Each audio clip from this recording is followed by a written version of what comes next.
Good morning, good afternoon, everyone. This is News Sharif here with Polygon Health on the Life After CAR T podcast. Today we have a very special guest, Allan Stephenson, who has an extremely unique story, which we will get into. But first, what I'll do is I'll sort of intro, what is Polygon Health? And from there, we'll get into Allan's story. So we are Polygon Health, and what we do is we connect patients to researchers. We specialize in real-world evidence studies, which are fully remote and involve the analysis of a person's health records and their direct participation with a researcher in the study. So currently, we're working on a multiple myeloma CAR T study for those who have taken Carvykti or Abecma. Our website is up here, polygonhealth.com/mm/multiple myeloma. If a person qualifies and completes the study, they're eligible to get paid. And if you know somebody who qualifies and completes the study, you can get a referral as well for introducing us to them. So with that introduction out of the way, I will now introduce Allan Stephenson. Allan, do you want to introduce yourself and maybe talk about your background and life before multiple myeloma? Well, thank you for having me on the podcast. I always look for opportunities to share my story in the hopes that it'll just give other people some hope and getting that multiple myeloma diagnosis is just such a gut punch is really the only way to explain it. And it can easily send someone just spiraling into an emotional darkness. So I believe that I've got a pretty good story that can help some people maybe find a little light in all that darkness and give them a little bit of hope. So I guess you would just call me a good old country boy from Louisiana, and grew up playing sports, hunting, fishing, riding motocross bikes, and I was pretty hard on my body for most of my youth. A lot of people would say I wasn't quite right when I was young, and did a lot of sketchy things as country boys do. And somehow or another, God allowed me to survive all those stupid years. So, got married and had a family and started acting like an adult. And as I got older, I started to have a lot of back pain and problems like that. And of course, I just thought I was getting older and I was paying the price for a lot of those activities that I did when I was young. And it just kept getting worse and worse. So, and, I was raised, and we joke at my house because I've got two sons and a daughter. And I raised my sons with the saying that if the bone's not showing, it doesn't hurt. And of course, they always hated that when I said that, and it was just a joke, but that's kind of the mentality that we always had. It was the mentality that I was raised with. Right. You just didn't really go to the doctor. Yeah. And I've always been, I would say, very healthy, actually. And even to this day, still am, other than the multiple myeloma issue. Right. Yeah. And you shared a whole lot of pictures, some of which we're going to add here, just about very active lifestyle, outdoorsman, I guess you could say, fishing and maybe hunting. Yeah, I still hunt and fish and scuba dive, and I used to shoot, archery tournaments and spearfishing. One of my hobbies before multiple myeloma was going out with friends and diving around the oil rigs out in the Gulf of Mexico and spearfishing. And I would say that's probably not for the faint of heart, but so I've been in never been in the military or law enforcement or anything like that, but just for an average person, I guess you would say I've been in some pretty dangerous situations and nearly died a few times. So I know what that feels like. So it's a little more scary facing it slowly than it is quickly, though. A lot of life of challenges. So you're from Arkansas, is that right? Louisiana. Sorry, Louisiana. And so in Louisiana, you're a very active family, active lifestyle. Take us to the point where you're in the doctor's office and, you come in there for one thing and you find out something else. Well, it actually worked out a little differently than that, and like I said, I've got a family and been married for a long time, and I'm self-employed, and so. But the summer of 2015, well, let me back up. 2014, I had a lot of back pain. It was really hurting me. You know, I'll never forget 2014. We'd gone on a dive trip out in the Gulf of Mexico, and we'd come back in, and we had a lot of scuba tanks on the boat. And I was with two of my friends, and every time I picked up one of the tanks, I was hurting so bad that I'd let out a little moan or groan, and I didn't even realize I was doing it until I heard my two friends over there making fun of me. So I'm like, yeah, you guys are real funny. I'm glad you're enjoying my pain. But guys got to rib on each other a little bit. But anyway, so fast forward to the summer of 2015, I was still just having a lot of back pain, and I was standing in my kitchen and I sneezed, and it put me on the floor. I I could I had a pinched nerve or something like that in my back. I couldn't hardly breathe. I mean, I was gasping for air laying on the floor. I was pretty sure I'd fractured a rib also. I've fractured ribs before, and so I know what it feels like. But I didn't go to the doctor. I went to chiropractor, which is a doctor, but I didn't go to get an MRIs or X-rays or anything like that. Typical me.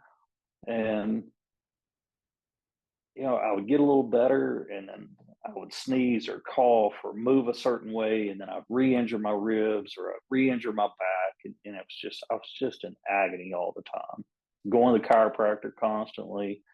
And he was telling me I needed to go get MRIs done, and occasionally I would go to my primary care doctor and get a Toradol shot or something like that, just for inflammation. And uh, he was telling me too that I really needed to go get it checked out. And of course, I was being me. Bone's not showing, so you don't go.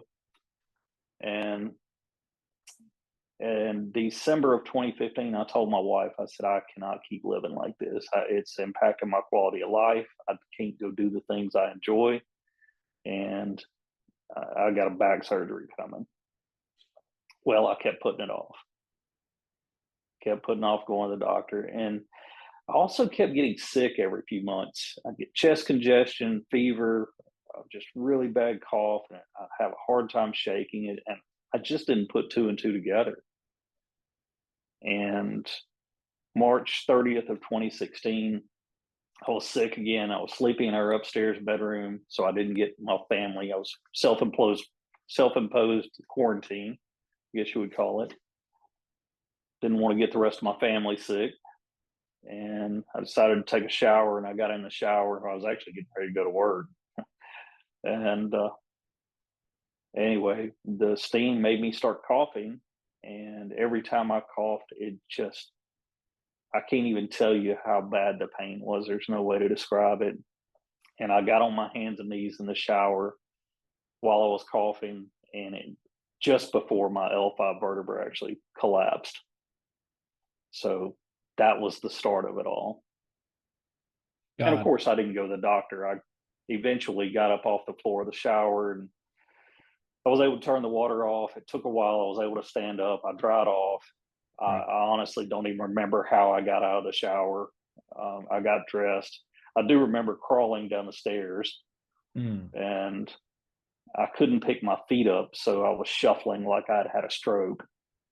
And I shuffled out to my four-wheel drive truck and realized I couldn't get in it, so I had to drag myself into it. And then I went to work. Got it. And so that must have been very painful. So ultimately, you do go to the doctor, and then what happened? So I did go to the doctor, my primary care doctor, the next day. he did x-rays, told me I had a lot of damage, told me I needed MRIs, and I needed to go to the emergency room. I refused to do that. So I walked around for basically a week and a half on a collapsed vertebra. And as I was walking out of his office, I asked him, I said, he's a buddy of mine. I said, Wayne, I said, what are the chances you think I've got bone cancer? And he looked at me just stunned that I even asked that question. He said, I didn't even think about that until you said that. It's like, okay. I really think it was God preparing me for that phone call that was coming. And, I don't know why I thought that. And that's the only reason I can come up with. I am a person of faith. But it took about a week to get me in. They did the test on Friday. He called me on Monday morning and said, you were right, it's cancer. And that's when it all started. Long story short, found out that the reason I was in so much pain, I had fractures in every vertebra. I had fractured ribs. The fractures in my ribs, they were like spider webs that just went all throughout my ribs. I forgot to mention also, for about 6 months prior, my ribs, one of them on the left side would randomly pop out of place. I'd have to take my hand and shove it back into place. And that was pretty uncomfortable, to say the least. I'm very blessed with a very high pain tolerance, obviously. And I had close to 150 lesions from my thighs to my skull. Many were, 5 and 6 centimeters. And 60% of the cells in my bone marrow was cancerous. And so local oncologist, local doctor sent me to a place that specializes in multiple myeloma. Excellent. And what was the name of that health center? I was sent to UAMS in Little Rock, Arkansas. It's University of Arkansas Medical Sciences. They have their myeloma institute or myeloma center. I forget what it's called, but it's one of the leading facilities in the world to be treated for multiple myeloma. And so I'm very blessed that that's only about a 3.5 hour drive from home. So they repaired my L5 vertebra with a vertebroplasty at my local hospital. Yep. Just to get me to Little Rock.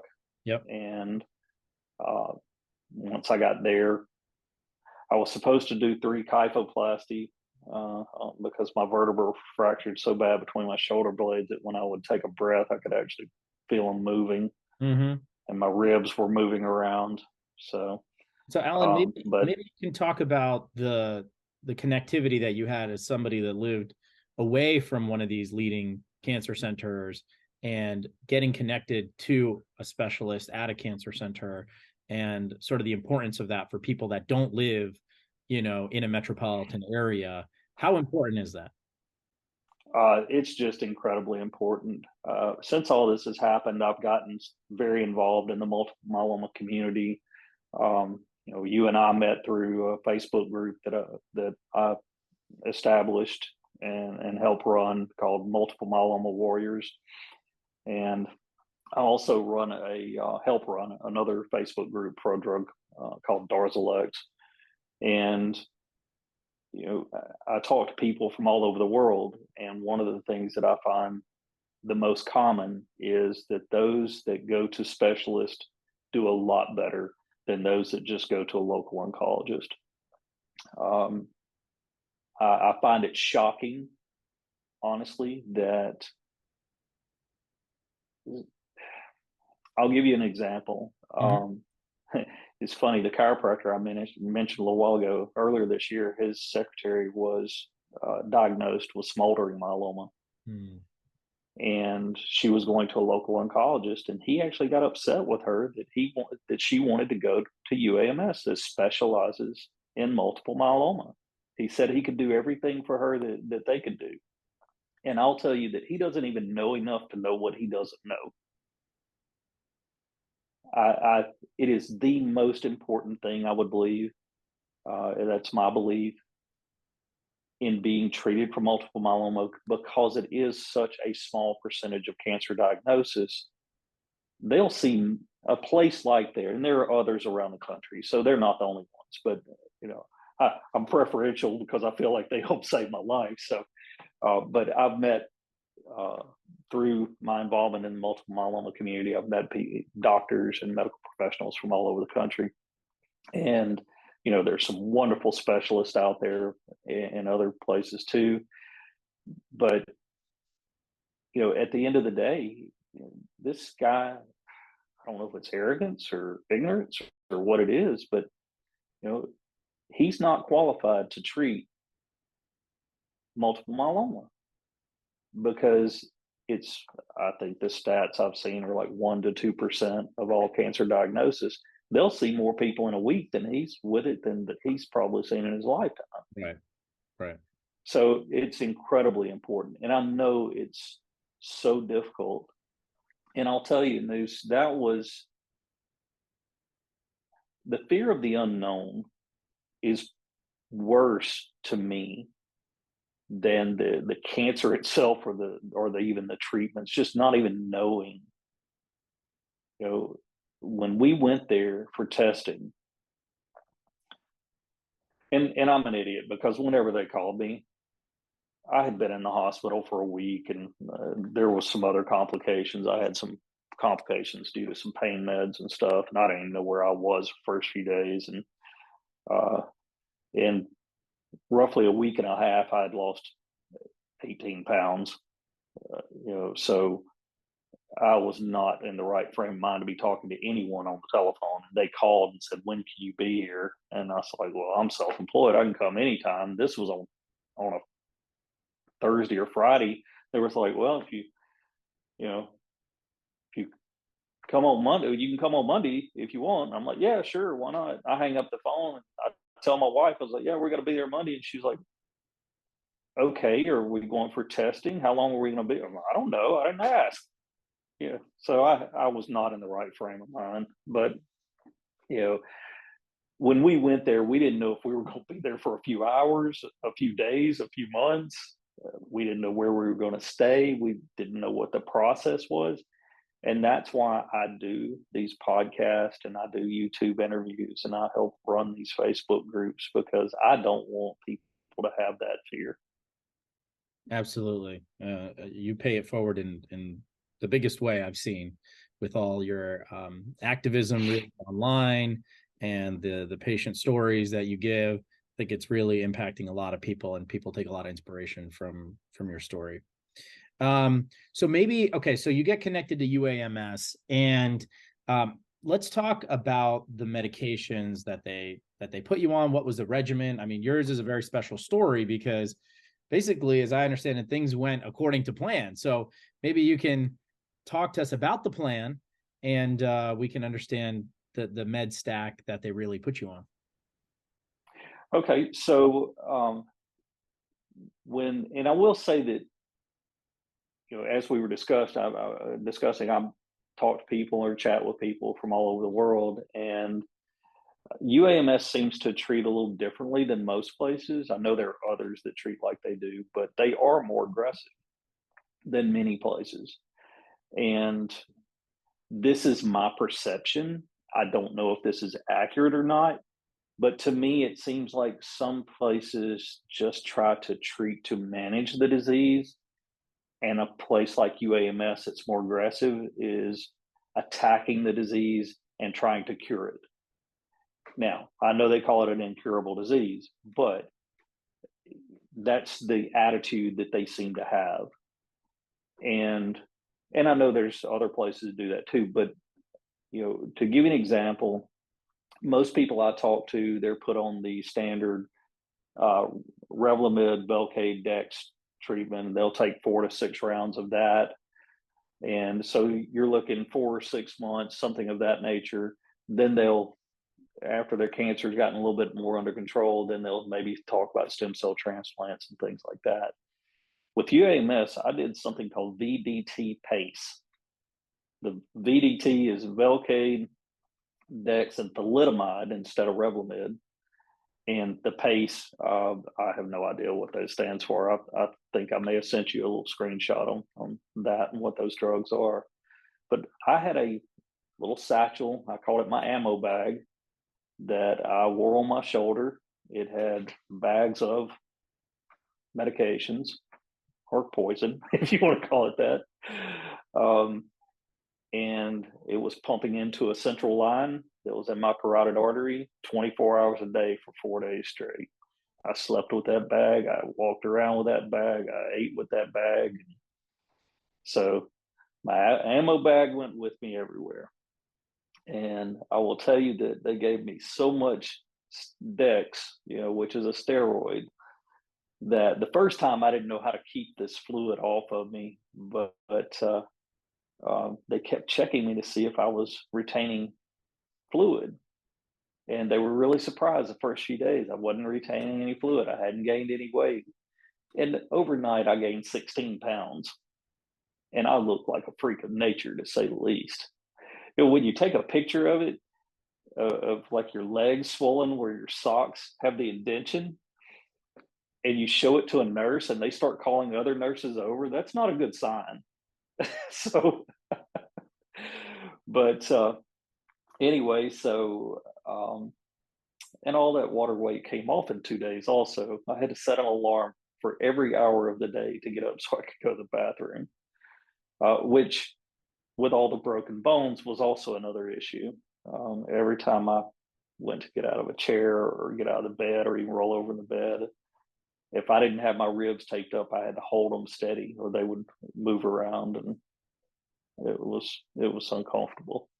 So, but I went through the first round of VDT pace. I was in Little Rock for between testing and the treatments and everything, and I was treated outpatient. I had an apartment nearby. I was there for roughly 3 weeks, something like that. And I came home for a month, and I did lose my hair, and came home for a month, went back, did a second round of VDT pace, and they collected my stem cell my stem cells. But UAMS also does something unusual, or at least I think it's unusual. They will always do 2 rounds of stem cell collection, or at least that's the way they were doing it in 2016 when I was. Even if you collected enough that first day, they were going to do a second batch just in case something happened to the first, which I like. And for those wondering, stem cell collection is no big deal. They hook you up to a machine that's kind of like a dialysis machine, and it just runs your blood through a centrifuge, and the different parts of your blood weigh different amounts, and they separate it out and then freeze it. So it's no big deal. I watched TV, played games, read, played on my iPad. But anyway, went home for, once again, lost all my hair and the little bit that had grown back, and went home for about a month, and then came back for my first stem cell transplant. And as I always say, I realized they were just playing the first 2 times. So did the stem cell transplant. They gave me the drug melphalan, which is a very strong chemo. And I want to say this about the stem cell transplant. In the groups that I help run, in my conversations with people in the community, there are a lot of people that just say they put off the stem cell transplant. I think it's because they're terrified of it, because they've heard all the horror stories. And, yeah, it's rough, but it's temporary. And there have been thousands, probably hundreds of thousands, maybe millions of people that have gone through it before you. And that's what I kept reminding myself. If they did it, I can do it. And I know people in their 70s that have gone through stem cell transplants. So if they can do it, I knew I could do it. I had just turned 49 the day before my first round of chemo. I got a central line on my birthday. That was the most expensive birthday present I've ever had. But anyway, so did the stem cell transplant, and one of the funny little things about stem cell transplants is the preservative they used made me smell like creamed corn for 3 days. And I don't mean a little bit either. I mean, it reeked. You could smell it from 30 feet away. And we were, after they gave me that, I knew in a few days I wouldn't be feeling very well. So we stopped by the grocery store just to pick up some groceries. And I was walking around the grocery store, and you could see people looking around trying to figure out where the smell was coming from. It was pretty funny.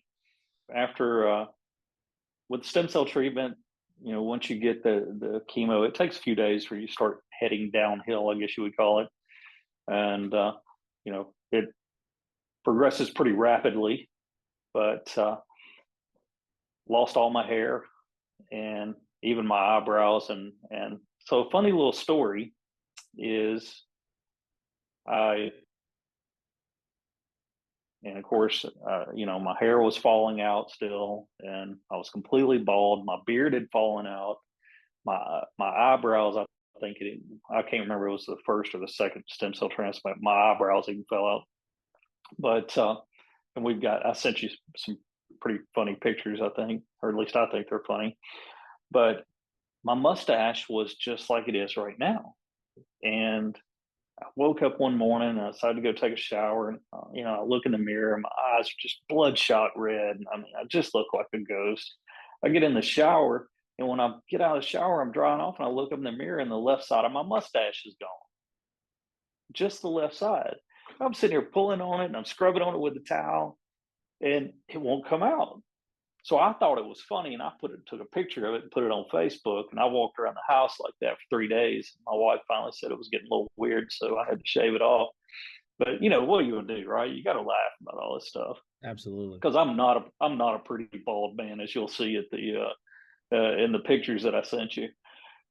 Some people are handsome. Some guys are handsome when they're bald. I'm not one of those guys, and I very well know it.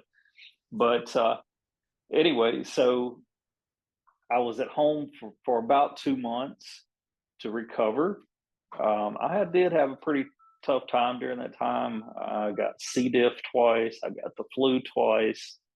And anyway, went back to UAMS after about a 2-month break and did another stem cell transplant.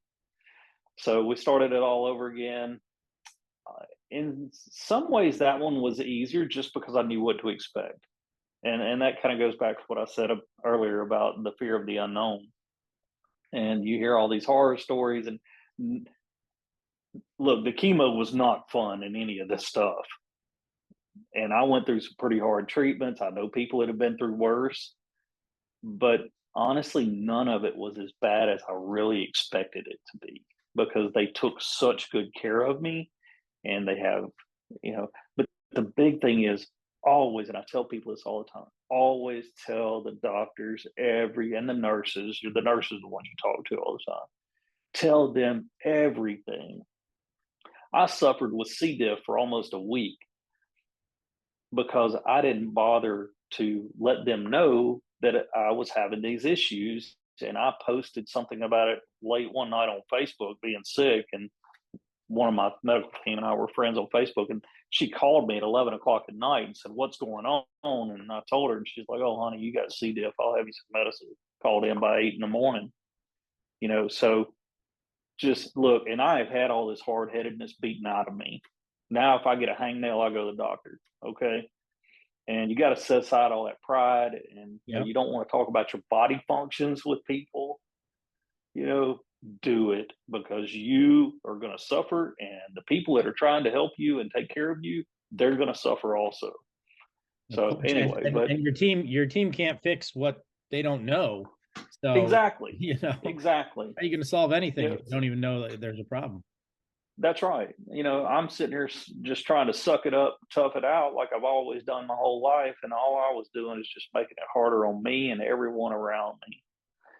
And so you just got to get over that. But anyway, so after my second stem cell transplant, I think I had a 2-month break again, and I went back, and it may have been a 1-month break. I can't remember, but I went back. They put me through another round of testing. And that's something I want to talk about in a minute, if we have time, is the amount of testing that I went through versus what most people do. And anyway, my test results were good. so they wanted to do what they called a consolidation round. And in the past, they had used, and I was going through all this in 2016. And of course, there's been a lot of advancements since then. In the past, they used a reduced dose of the VDT pace. I think they told me it was about like a 40 or 50% dose. But what they did with what they had started doing with me, when I came along, is they were using Darzalex, or you'll also see a daratumumab, it's the same thing, I believe, Velcade, and Dex. And I was able to get those treatments at my local oncologist. So UAMS directed those treatments. And when I went looking for a local oncologist, the one thing I said is, hey, UAMS is taking good care of me. I need an oncologist locally that will allow them to take the lead and take direction from them. Are you okay with that? And if they don't say yes in a situation like that, that's not the right one for you. But anyway, so Darzalex is an immunotherapy drug.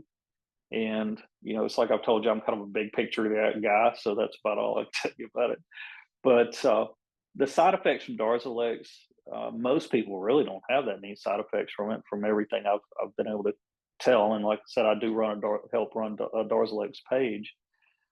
But I was one of the lucky few that did have side effects. And basically, I had what felt like flu-like symptoms for a few days after treatment. But I did one treatment a week for 8 weeks of Darzalex, Velcade, and Dex. And then I did one every other week for 8 treatments.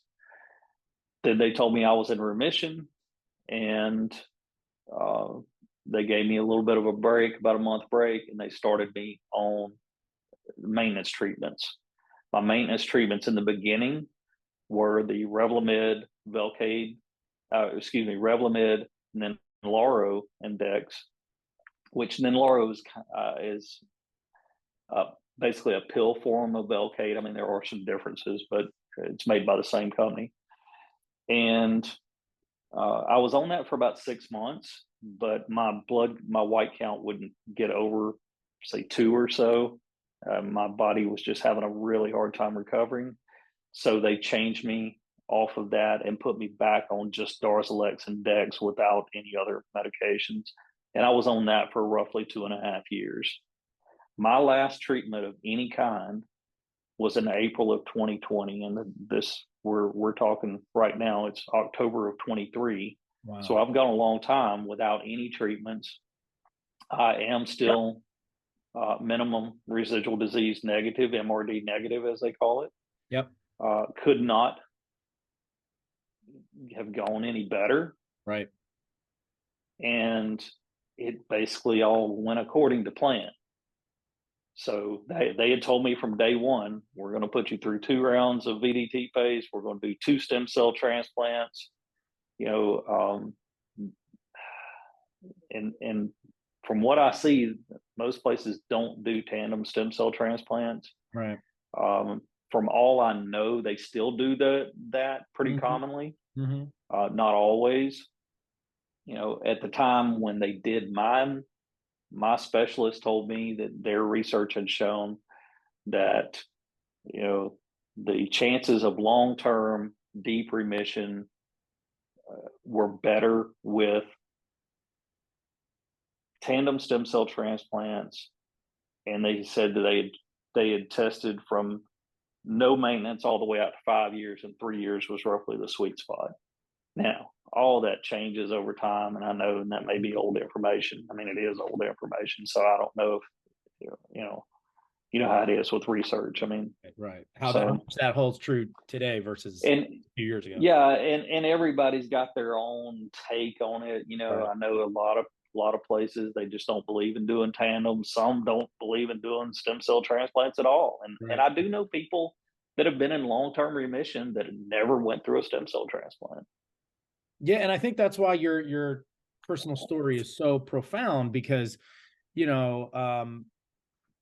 remission was achieved so quickly, relatively speaking, and nothing failed. Basically your first line of treatment, or possibly second line of treatment, depending upon how you look at it, just worked perfectly. And I think it's a testament to your team and your perseverance to figure out the plan for you that worked for you, and take the lead from UAMS and their aggressive sort of stance on being able to effectively keep the disease down to the point where it's not there for all intents and purposes for such a long-term remission is really sort of possible. And it's something that the community should know, that there are stories like this where it will work according to plan. In other cases, you reach third, fourth, fifth line treatments, but it really depends. But there's hope at any stage of that journey. So maybe there is, and I know in 2017 I did a town hall meeting. I participated in a town hall meeting at UAMS, and I met a gentleman that was in the crowd. He had been fighting multiple myeloma for 25 years. The Multiple Myeloma Warriors Facebook group that I run, I saw the other day, somebody, a few weeks ago, somebody commented that they had it for 30 years. So, Dr. Google will scare the absolute hell out of you. You get on Google and start trying to find out. A lot of that data is old. A lot of it, the problem with Google, it doesn't always give you a full picture. For example, multiple myeloma used to be thought of as an old person's disease. Most of the people that got it were in their 60s or 70s, and well, now the detection methods are better, and now there's more knowledge about it, and I think we're detecting it at an earlier age in people. Now, are there more people that have it now? I don't know. Maybe we're just detecting it quicker. I don't know the answer to that. But and then you also throw in the other factors like we were discussing, going to a local oncologist versus going to somewhere that specializes in it. And then you throw in the other factor of how many new medications and treatment protocols have come onto the market even since I was diagnosed. I mean, Darzalex was, I think, pretty new when I was diagnosed in 2016. And I mean, even since then, we've had, many treatments and protocols come out. And so, it's been huge advancements made, and I think we'll continue to see those. Indeed. And this sort of takes us nicely into your work and founding of the Multiple Myeloma Warriors group. Just by way of background, we'll put the link up here. But Allan has now gotten to the point where there's almost 5,000 members nearly in this group, and it's just amazing. Yeah, we just started that in March of this year, at the end of March of this year, and now it's October, and in that amount of time, we've gotten nearly 5,000 members. That's unbelievable. I thought this group, I didn't know that, and I thought it had been going for years to achieve, nearly 5,000 members. So maybe you can talk a little bit about sort of this extremely unique vantage point that you have of seeing all of these thousands of people come on board, share their story, wanting to participate, the caregivers involved. Talk a little bit about the community that you've built. What was the initial vision for it, and some interesting learnings and takeaways along the way? So first of all, I've been helping run that Darzalex group for quite a while, and talk about something that's going to make some people uncomfortable, but I'm one of those people, I just lay the cards on the table. I was in a group, another large multiple myeloma group, and there was a lot of good information in there, but it seemed like just the tone of the group was pretty negative, and it seemed like there was just a lot of really bad news in there, and people that were down. And hey, I get that, and we're all down at times. I promise you, I have my days. Okay, we just don't talk about those days too much, And anyway, and if you mentioned anything of a spiritual nature in that group, they would delete your post and they would threaten to kick you out of the group. And I mean, and I look, I get it. Okay. I get it. I understand, because it does create the opportunity for a lot of conflict and problems. But I don't follow rules really well, except for in my work. And I'm sure they were getting kind of tired of me. And finally, I just said, look, why don't I just start my own group? And that way, for people that want that spiritual aspect of things, then they can get that in my group. And people that don't like that, they can come to yours. And they agreed, and to their benefit, and they even helped me promote the group and to get it started. And when I started the group, the description is, hey, this is for all nationalities, all races, all religions. As long as you're wishing well for someone else, thank you. And we just need to love each other. And that's really the way this whole world needs to be. Set our differences aside and come together and love and support. And that's one of the things I find so amazing about cancer. It transcends race, religion, age, economics. And I've become so close to many people that are exact opposites of me. Everything about them is opposite of me. But I'm friends with them, and we've developed relationships, and we love each other and support each other. And that's what this was, why I started the group. And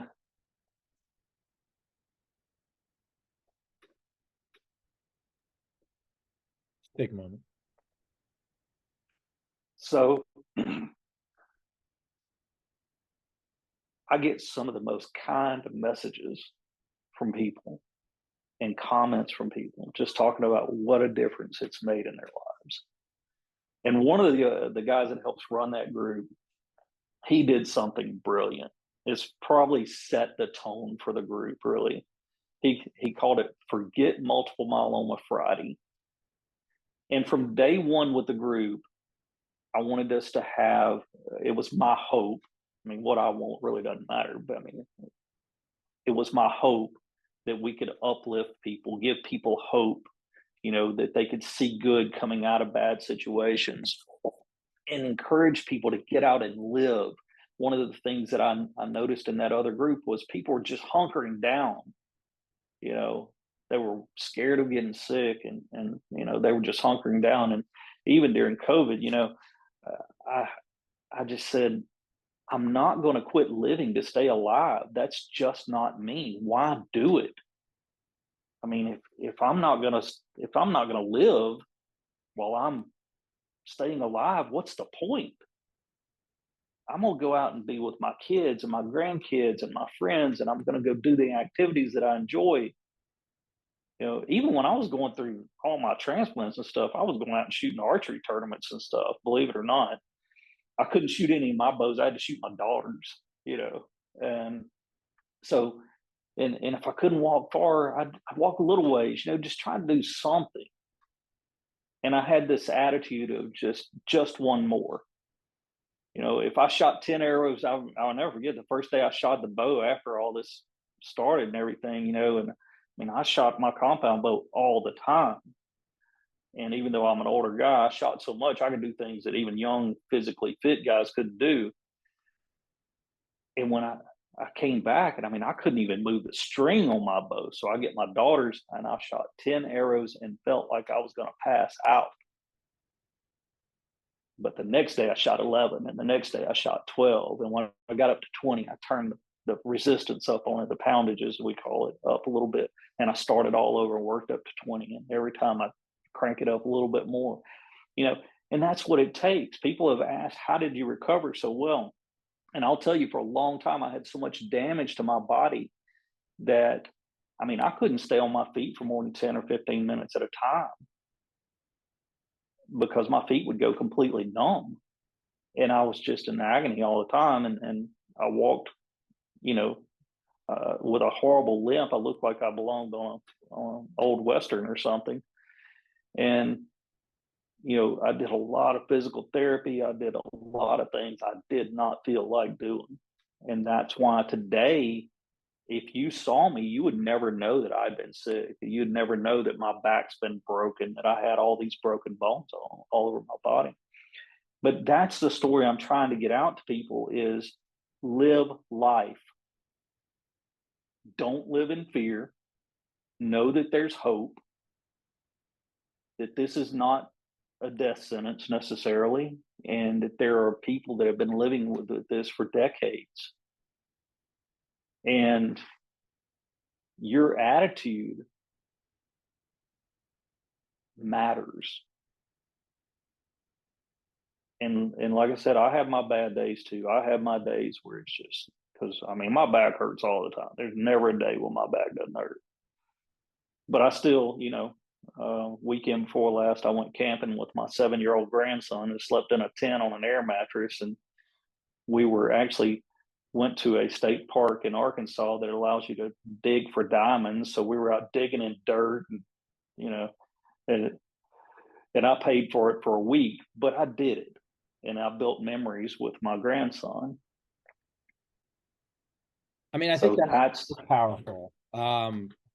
Just attitude is everything, right? In life, and this is no different. And I think just your takeaways of showing up and just having that sense of accomplishment, living life in a positive way. You can look at anything positively or negatively, but nobody likes looking at, things negatively. How does that help you move forward in life? Life is about, progression. Yeah. And the message I try to get out to people is that we all face adversity and tragedy and hardships. It may be health, it may be financial, it may be marriage or relationships. It could be any number of things. And it is up to us how we react to those situations. We have to make the conscious decision of how we're going to react to them. When I got diagnosed with this, I didn't know if I was going to live or not. I really didn't. I mean, nobody did. We just weren't talking about it.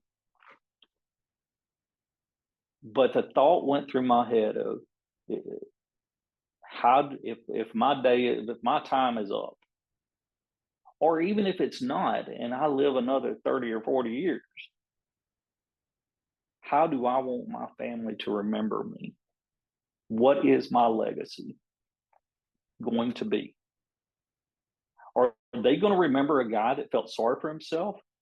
Are they going to remember a guy that was angry at the world and saying, why me? Or are they going to remember a guy that laughed when half his mustache fell out? Or the guy that, and I sent you a picture of the crazy eyebrows. My wife had left, and of course, my daughter, she was in her early teens, and she was a trooper. My whole family was just amazing.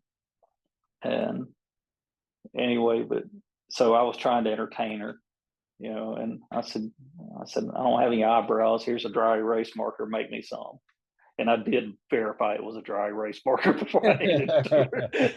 You don't want the permanent on you.